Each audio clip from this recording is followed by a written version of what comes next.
the fact that they're 5-1 right now, and I think you mentioned it, or the phrasing you used was limped to 5-1, and they're going into the bye, or they limped into the bye week 5-1. I don't know if I want to give them credit for it, because I think that that's maybe doing a disservice to the play, but or maybe giving a little bit too much respect for Notre Dame and their play.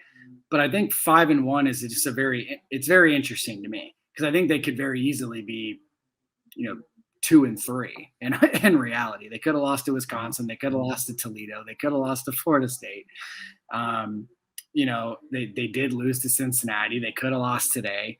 So, I mean, almost every game they've played in this year, you could argue that there was at least a point in time in the game where you're like, man, they might lose.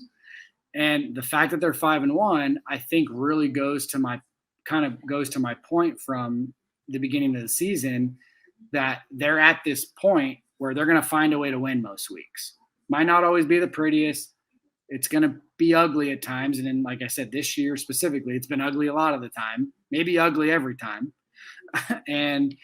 But they're still 5-1, and they have a chance to go 11-1 still. And I think that when you look at the rest of their schedule, they probably should go 11-1, at least based on who, from a talent standpoint, a recruiting standpoint. They have some of their better teams still at home, with North Carolina still being a talented football team. USC, same thing, talented football team. And, so on and so forth.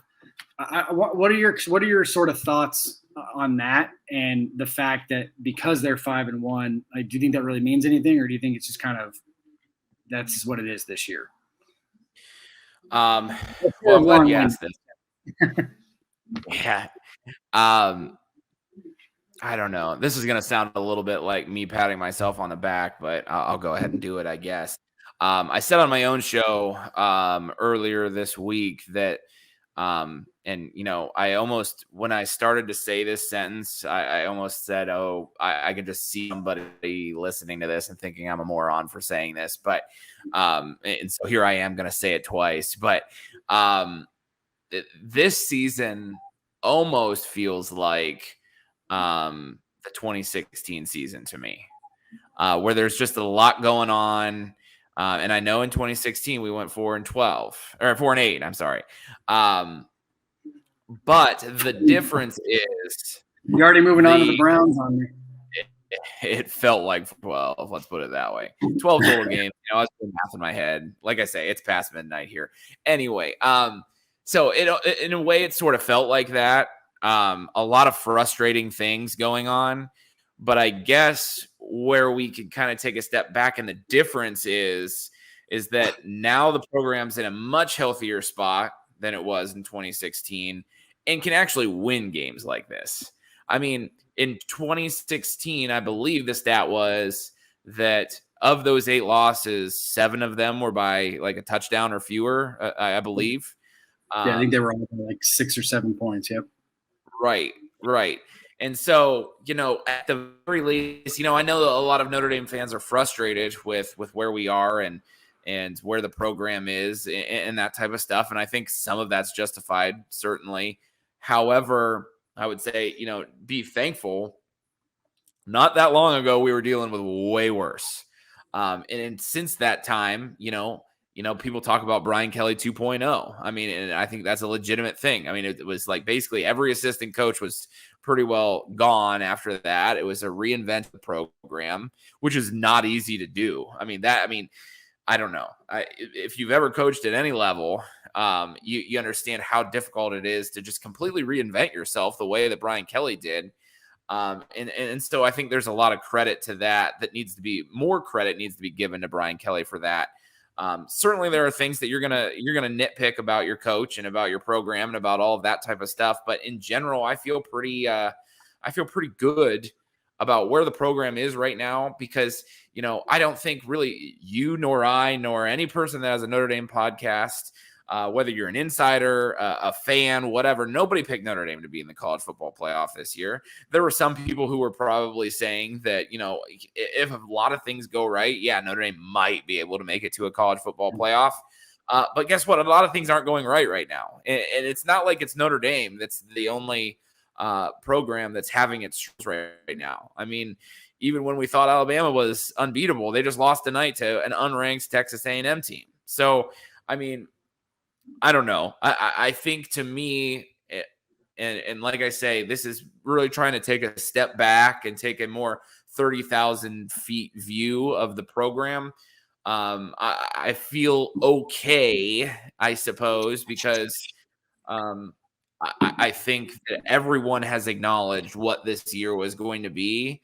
And in terms of, a year where at the very least, hopefully you get to maybe like a New Year's Six bowl, because that is maybe like your floor right now, hopefully is competing for those types of bowls.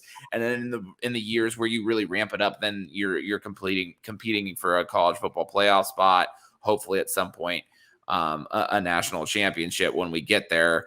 And I don't know that Notre Dame's that far off to being able to compete for a national championship. I think the difference between, a team like last year's Notre Dame team and a team that can compete for the championship is like a dynamic quarterback playmaker. And I think we're closer to that. And if anything, there's to be frustrated with, it's that we just haven't had somebody, a Brady Quinn, a Jimmy Clausen, one of those types of quarterbacks with the help that those types of guys would have needed to win a national championship. And I'll wrap real quick this ramble by just saying shout out to my cousin Pete. I know we had his comment up on the screen here a little bit ago. Thanks for tuning in. And maybe as we wrap up, we can kind of get to some of his talk about the quarterback, because I think that's a good thing to talk about maybe going forward here. Yeah, no, I think you explained that a little bit better. Kind of what I was really getting at was kind of like what you mentioned with the 2016 team is a few years ago this would have felt like more like a 1-5 team versus a 5-1 team. And the program is in such a healthy state right now, just in general, from a recruiting standpoint, from a player personnel standpoint, I think in general, from a coaching personnel standpoint as well. And maybe even like a confidence standpoint, because they've been in 2 college football playoffs. They've hung in there with good teams. I mean, I don't think that Notre Dame, I think as a program, gets enough respect. Everybody says they get blown out whenever they play a big game. And they beat Clemson last year. I don't care if they had Trevor Lawrence or not. They beat them. I know Clemson looks, whatever they look like this year. But that's still a top-notch program. And at that point in time, they still played like a top-notch program. They've hung in there with the Georgias of the world both times they played them. And so in reality, they've been blown out a few times, but like who doesn't get blown out against Alabama? Who doesn't get blown out against Clemson the second time around? They've had, I think the games where you can kind of nitpick are the Michigans and the Miamis that they've had. I think they're past that. I'll be honest. I might get burned by that. I do think they're past that. I don't think they're going to get blown out by teams of that caliber, at least for the next several seasons or when they get a new head coach or whatever it may be.